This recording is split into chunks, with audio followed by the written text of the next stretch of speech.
Kirby's never really had too many sidekicks. Most of the characters were just characters within Dreamland that appeared over and over again, like Meta Knight, DDD, and of course, Bandana D. As far as new partners that partnered up with Kirby, there wasn't many. Of course, you had Ribbon from 64 and even Adeline from the classic games, and you had the Animal Buddies from Dreamland games as well.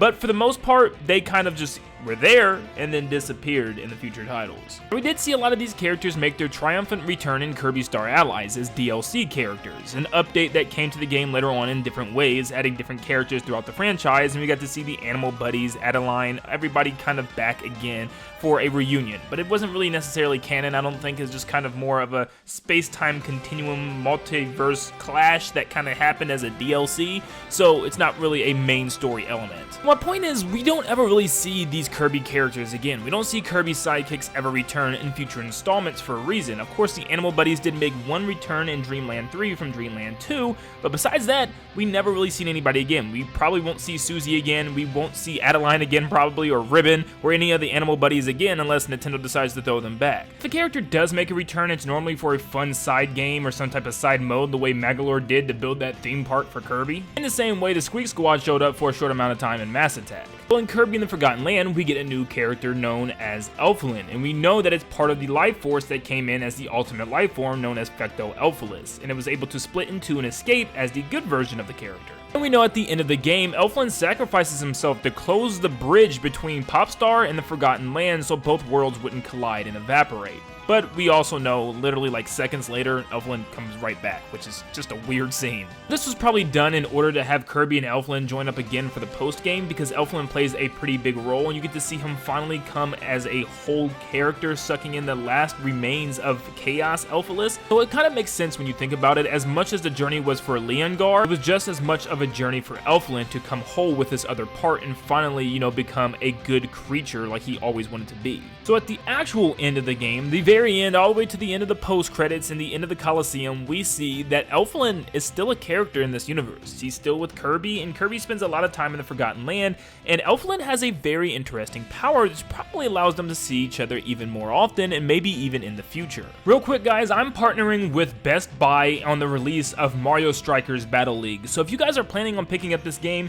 use my special Best Buy link in the description down below, purchase or pre-order the game that way. It helps support me a lot, and I truly do appreciate those that have done so with the past games as well. All links are in the description down below. But what is this power that Elfilin has that can bring him into the future of Kirby games? Well, once again, I love comparing things to Marvel, and once again, I'm going to compare Elfilin to America Chavez from Doctor Strange Multiverse of Madness. They both have the ability to open dimensional rifts to take them throughout different dimensions. This is a pretty big deal and a very, very incredible power for a creature to have. Remember, it's that very same power that brought Kirby and his friends to this world in the first place. It's a very powerful power, and we don't even know if the Forgotten Land is in this dimension, in this universe that Kirby's in. It could be in a completely other universe. What if it's Popstar, but in a different universe? Who knows? There's just so many crazy things going on we don't even know about this game and the lore of Kirby yet.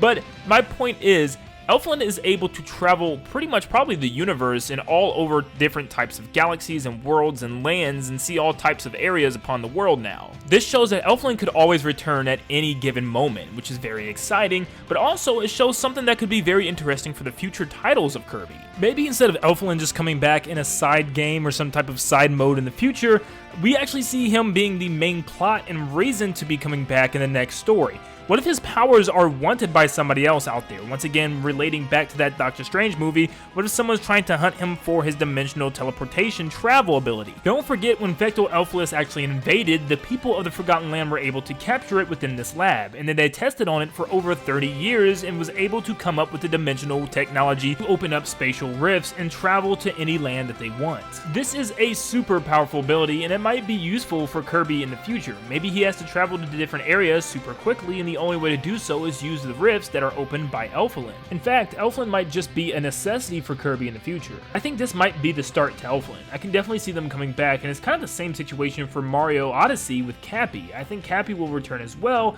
and this might be the same thing for Kirby. I just think this is a character that definitely has a power that's great enough to become a main story point. And of course, I want to talk about what that story point could be and what the next Kirby game could do with a power like this, of course, but that will have to be for another video. Let me know in the comments down below what you guys think. Will we ever see Elfilin again, or was it a one-time thing for a one-time partner before we move on to something else? Let me know down below and what you would want to see if they did return in the next game. What would the story be like? What is the game going to do different than Kirby and the Forgotten Land did? Let me know whatever you think in the comments down below. And thank you so much for tuning in. If you enjoyed the video, leave a like and subscribe to stay up to date on all things Nintendo and all things Kirby. And I'll see you on the next one. See ya, guys.